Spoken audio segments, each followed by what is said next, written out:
What is up, everybody? It's your boy Shazwiyt and welcome back to another video. Thank you for joining me yet again and thank you so much for your continued support. If you're new to this channel and you're clicking on me for the very first time, please be sure to like, comment, and subscribe, and also turn on that post notification button so that you get notified every time I upload a new video. With that being said, let's get straight into today's content. Okay, let's do it, guys. Hope everybody's doing well. Hope everybody has had a good start to their week. If you haven't, I hope that it gets better. Mine's been okay so far. Got like a few exams and like quizzes this week, but I'm good. I'm fine. Trying to stay positive all the time. But yeah, I don't want to take up too much of your time. Let's get straight into today's content. So, as you can tell by the title of the video, I'm going to be talking about Black Panther.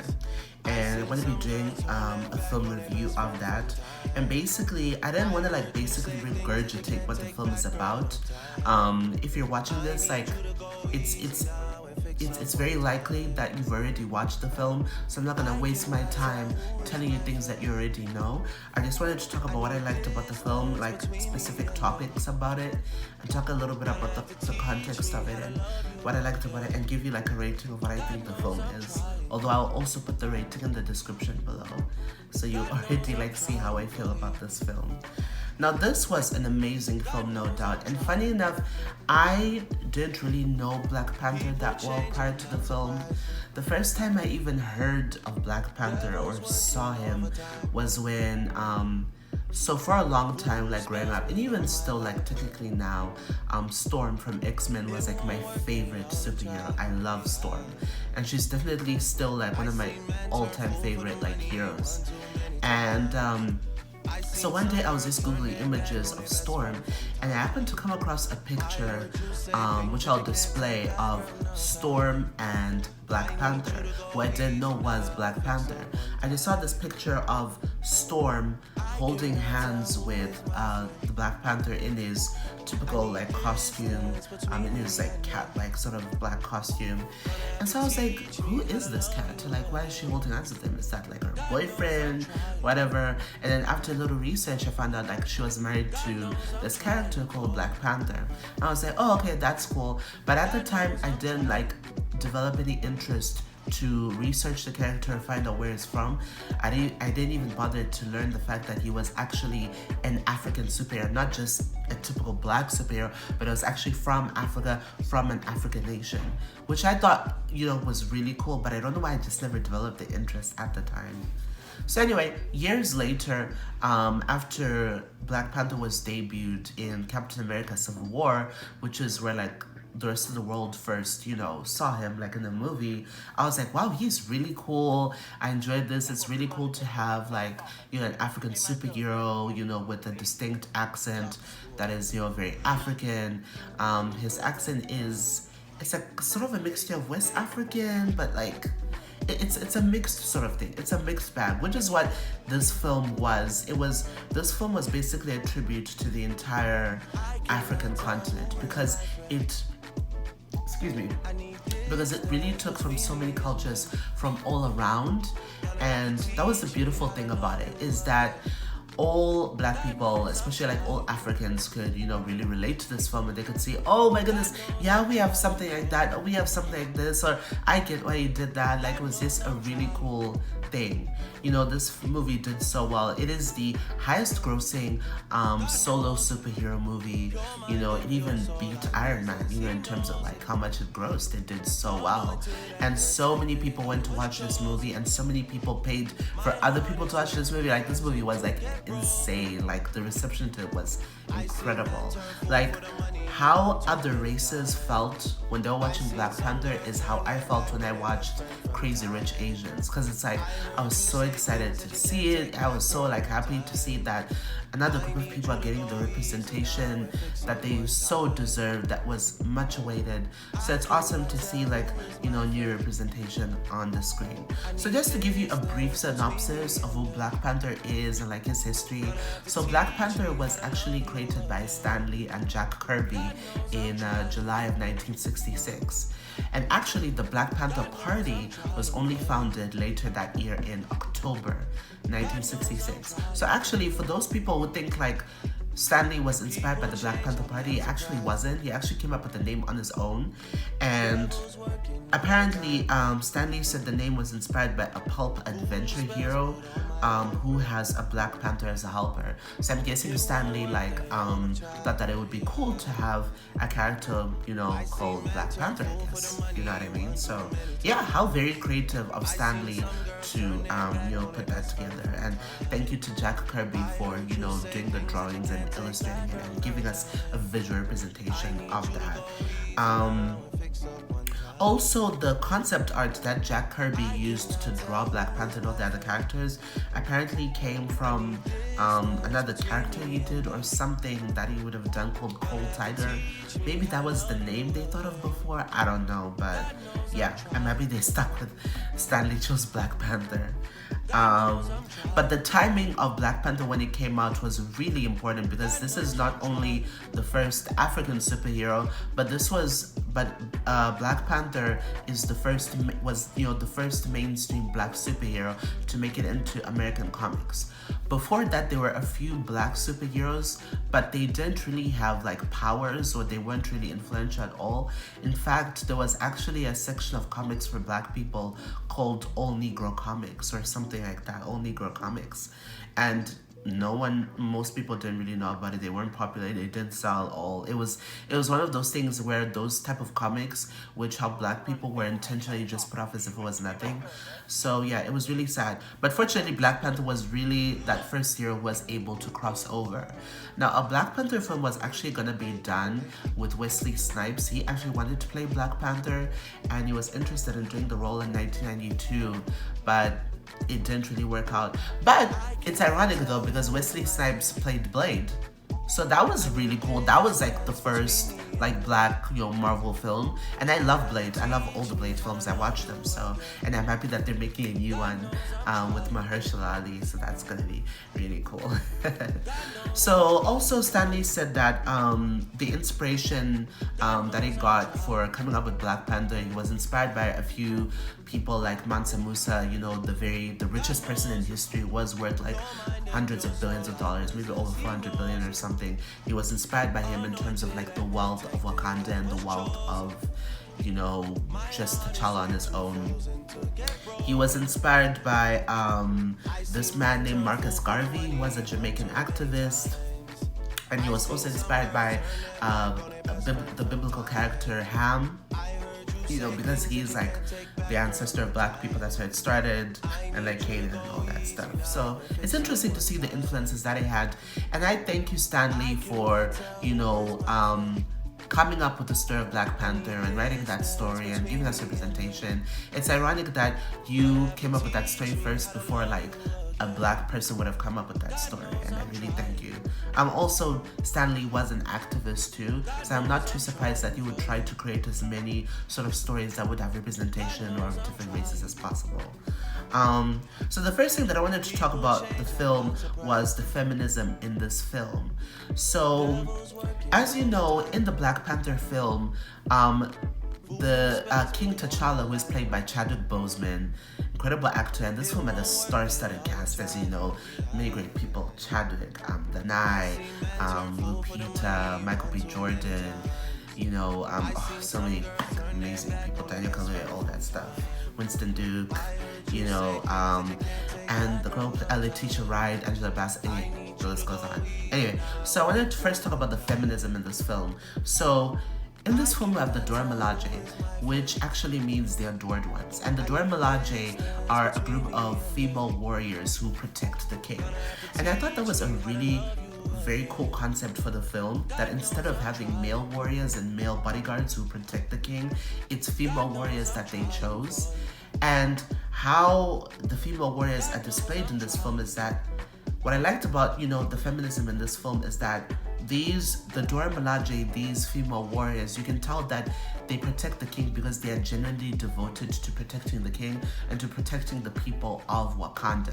They don't do it because they're enslaved to do so, because women are meant to do this role. Like, having the Dora Milaje as women wasn't the way to suck up to women or to give a message of, no, women can fight too. It wasn't just that. It's because these women are genuinely strong, very powerful, who can beat the men, who can beat anyone, and like, they're badass people, Okoye, like, the Night Gorilla, like, she killed it, and they're very skilled, very great warriors. And then actually, in the comics, the Dora Milaje, actually, some of them had powers.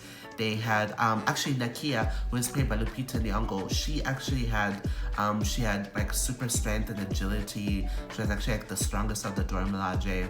So it's really cool. They're really, like, proper, like, powerful warriors, So I really enjoyed that. I really enjoyed the fact that also, in this film, the way Black love is shown, which is something Lupita pointed out, that you have someone like Nakia, she used to be part of the Dora Milaje, and she used to like work, for like, like the kingdom and all that stuff. But she has her own life. She basically does a lot of missions around the world where she helps people, she helps fight crime, and does all of these things because she realizes there's a whole other world outside of Wakanda. She wants to do a lot more and do a lot of sort of diplomatic United Nations work. So I'm happy that in this film, women have the right to set their own path and do anything for themselves, and they aren't limited to play a particular sort of gender-specific role as a woman, of being the housewife or of being something that is just so old-fashioned and just, typical of what society would expect of women. So I found that to be really cool. I love how Black love was shown in this film, whereby when you see the love between Nakia and T'Challa, they're equal. You know what I mean? It's like T'Challa supports Nakia, he wants to be with her, he wants her to help him, to be by his side, but not to be like by the side of her and not doing anything. No, T'Challa recognizes how powerful Nakia is and how she, will be a very strong and very powerful queen, and he recognizes that, which is why he loves her even more and wants her even more, because he sees just how much of an impact she makes and just how powerful and very strategic and smart she is. There's a lot going on for him if he is with her. Not that he doesn't genuinely love her, of course he loves her, but it's like also Nakia is a badass too. All the women in this film are badass. You have Shuri, who is T'Challa's little sister. She is the person who is in charge of all the technological advancements within Wakanda. As you know, Wakanda's wealth comes from vibranium, which is a mineral that gives T'Challa his powers as the Black Panther. And it's really cool to see that even though she's young and she's a woman, she's the person that heads everything. She designs all of T'Challa's costumes and helps him with the weapons he uses to fight crime and all that stuff. She's super smart. She's even smarter than than Bruce Banner. All that. She's one of the smartest Marvel characters. One of the smartest characters. Period. I remember in Avengers: Infinity War when she was helping Vision take off the Infinity Stone. Bruce Banner and Iron Man and all those guys couldn't even figure it out, and she figured it out, and she was being condescending towards them, and that was so funny. So I love how the feminism in this film isn't about the uplifting of women only, but it's really about truly creating equality among everybody, because you also see the relationship between Okoye and her husband Wakabi, played by Daniel Kaluuya, how she is the head of the Dora Milaje, she's the general, and he is the head of the other army, the male army, but it's they're both equals, they both love and support each other, and even though she is, very upset to the fact that Killmonger ends up taking over Wakanda, and she's distraught that she clearly doesn't support what he does. It is her duty to do what is best for the people and make sure that whatever happens, she's protecting the people and that she doesn't abandon them. I think personally she would have wanted to go with T'Challa and Nakia and them and help them do sneak attacks and fight Killmonger, but clearly she couldn't have done that. She didn't want to do that because she couldn't just leave behind the Dora Milaje, because it's a very tight unit of women. The Dora Milaje were actually put together, like they're different women from different tribes. Because as you know, Wakanda was put together as different tribes that were brought together, except the Jabari tribe, which is like the gorilla tribe. But otherwise, all the other tribes were put together, and they made sure that whatever happens, whether it comes to who gets to be the king or queen, who gets to be the Black Panther, who gets to do whatever, it's an effort. It involves like all different people, not just people within the tribe that T'Challa is from. But yeah, so that was cool.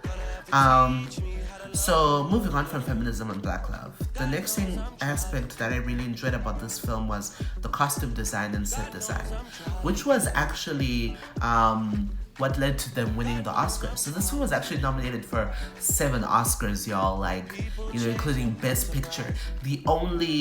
Not only Marvel film, but the only like superhero film ever to be nominated for Best Picture. This film just broke so many barriers in a lot of ways, and it just clearly shows how people of all different demographics and so many different people were impacted by this film, and recognize how deep it was. Even though it was entertaining to watch, it covered so many different topics, and I loved it, which was why people like my brother who say like it's overrated, I'm like, nah fam, you are wrong. It is not overrated. It was definitely worth the hype. Okay, it was worth the hype. So Ruth E. Carter was the designer of the costumes on Black Panther, and she even did a video where she talked about like all the influences of the different costumes. So the costume design in Black Panther was so intricate and so well thought out and well organized. She basically was inspired, and the costume design was influenced by African clothing and patterns from all different countries, which included Nigeria, Kenya, Tanzania, South Africa. There was Namibia in there as well. She mentioned all different countries. I think there was it Ethiopia was in there, Sudan, because the scene where T'Challa fights the head of the Jabari tribe, the dude played by Winston Duke. Mbaku, yeah. When T'Challa fights Mbaku, you could see everyone is dressed, they're coming from all of these different tribes and they have their different clothing. And you could see that all of these different costume designs and the different jewelry and the face art and everything, you could tell that, oh, okay, you took this from Namibia, you took this from Botswana, you took this from Nigeria and all that stuff. So it was really cool that it was a blending of so many different, cultures. And it's also cool that, I'm Zimbabwean and like you have the Nigerian main character who's Zimbabwean too, so it was nice to have that representation. So that was really cool. And in terms of set design, I love the way like Wakanda looked. I like the whole concept of how Wakanda is so technologically advanced and how like they were able to cloak themselves from the world. I just love that futurism of it and the way Wakanda looks. Although I did talk to my brother and he said that he would have wished that it felt more African instead of, he felt it was a little too Western. He felt like they could have done better in the way like Wakanda looked, like the city. But I liked it. Maybe he has a point there, but I still love the way Wakanda looked and its futurism and the ships and everything. Like it was awesome. I enjoyed that. The set design was really cool. So Wakanda, the one that Stan Lee, and Jack Kirby came up with, was inspired by did he say what it was inspired by? Well, basically, the Wakanda they came up with is in East Africa, and that's where Wakanda is located. So it's located in Tanzania. I would say north of Tanzania, somewhere around Tanzania or Kenya. That sort of area is where Wakanda would be, and you can definitely see that in the film with the terrain and everything. But then Ryan Coogler said that the Wakanda that he came up with for the movie was inspired by the Kingdom of Lesotho, which is a country in southern Africa. So it's just really cool to see like where all of these inspirations come from, because you get curious like, okay, how did this like American dude from Oakland, the dude who directed like Fruitvale Station, like Creed or whatever, like how did he come up with that? So it's just really cool to see what inspired these people. And it makes sense why Ruthie Carter won the Oscar for Best Costume Design. Very well deserved. And then the next aspect of the film that I wanted to talk about was Killmonger. I wanted to talk about him as a villain, and I think he's arguably one of the best, if not the best villain I've seen in a Marvel film, and one of the best villains, period. I think the only other villain who I think is really cool is Joker. Probably is a step above, but other than that, Killmonger, really cool villain. The reason I wanted to talk about Killmonger was the fact that, so Killmonger's father, who was T'Challa's dad's brother, so T'Challa's uncle, Jobu, he planned to share Wakanda's technology with people of African descent around the world to help them conquer their oppressors. So as I said before, Wakanda was hidden from the world from all this time, but he wanted to take out vibranium and take out all the weapons and everything to give them to black people in all parts of the world who felt marginalized, who felt they were being oppressed, to help them. And his thoughts and where he was coming from was very understandable, and I totally, relate to him. I might have done the same thing if I was, like in that situation.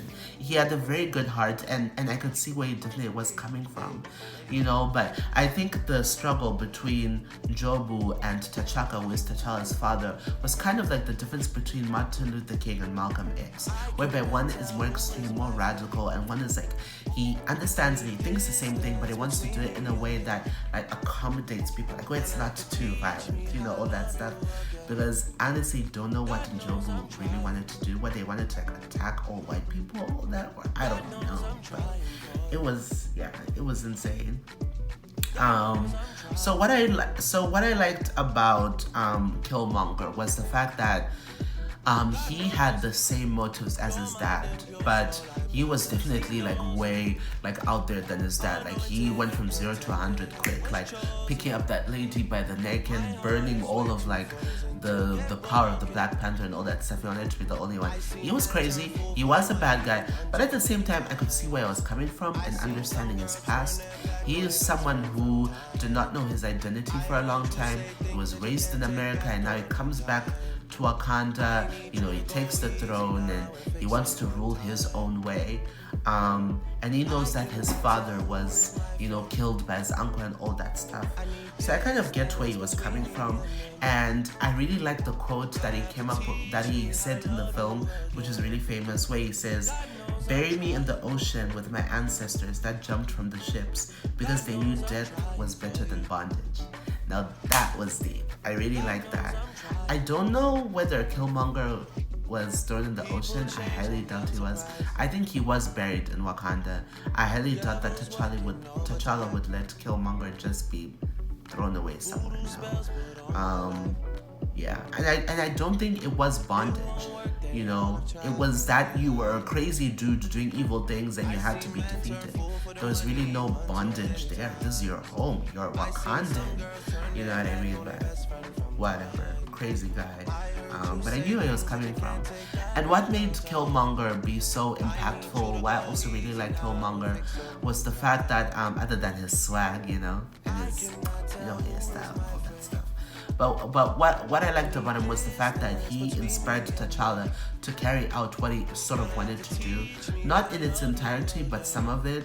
Because T'Challa then revealed Wakanda to the world, to the United Nations, and showed the world what Wakanda truly was like. Because he and all Wakandans would play off Wakanda as if it was a third world country. They didn't want the whole world to know that, Wakanda had vibranium and that it was actually technologically advanced. So it was cool that he did that. And also he opened an outreach center which was the place when Jobu actually died, which is in Oakland. Funny enough, where Ryan Coogler is from. So that outreach center is headed by Nakia. And Okoye as well, but I think Nakia is mainly the one doing that because she loves doing like international relations and diplomatic stuff like that. So I think she'll definitely be heading that up. So I think it's cool that it's a film where like for the first time I'm seeing a villain who impacted a hero. So I thought that was really cool to see too. And then the last thing that I wanted to talk about for this film, an aspect that I loved, was the Afrofuturism and inclusion in this film in general. You know, it's nice to see a film that shows Africa in a positive light, that shows Africans in a positive light and Black love in a positive light, and just the whole thing of like, you know, what would have like an African country been like had it not been for colonialism? Would we have reached, you know, that whole sort of advanced, you know, stage on our own without the influence of like white people, Arabs, and all that stuff? And honestly, we already had our own civilization, we had our own wealth and own stuff going for us. You know what I mean? But yeah, it just begs that question of like, you know, what would it have been like, you know, if, you know, the whole colonialism and all that stuff didn't happen? So it's a really interesting question to consider. And just inclusion in general, just, you know, because there's always been this whole mentality that films like Black Panther, films with black leads, don't make a lot of money. They're films that are only liked by minorities, by just black people themselves. They won't make money, they won't get nominated for big awards. They're just like simple little films that no one will like. Well, Black Panther showed out, and it literally dismantled that stereotype. It dismantled those opinions.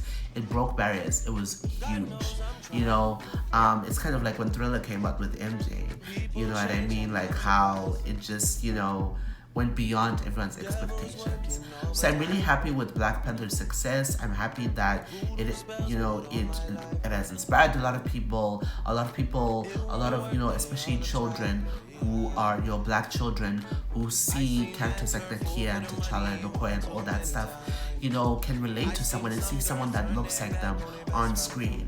And it's not just for Africans in the diaspora, but for us Africans in general, ourselves, to have a film that is in Africa, set in Africa, and it's about African characters and all of this is just really cool to see.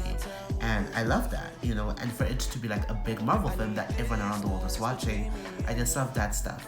So if you're also a non-black person and you watched this film and you enjoyed it, thank you so much for giving it the support, and you know, I hope for the best for Black Panther 2, which I'm looking forward to.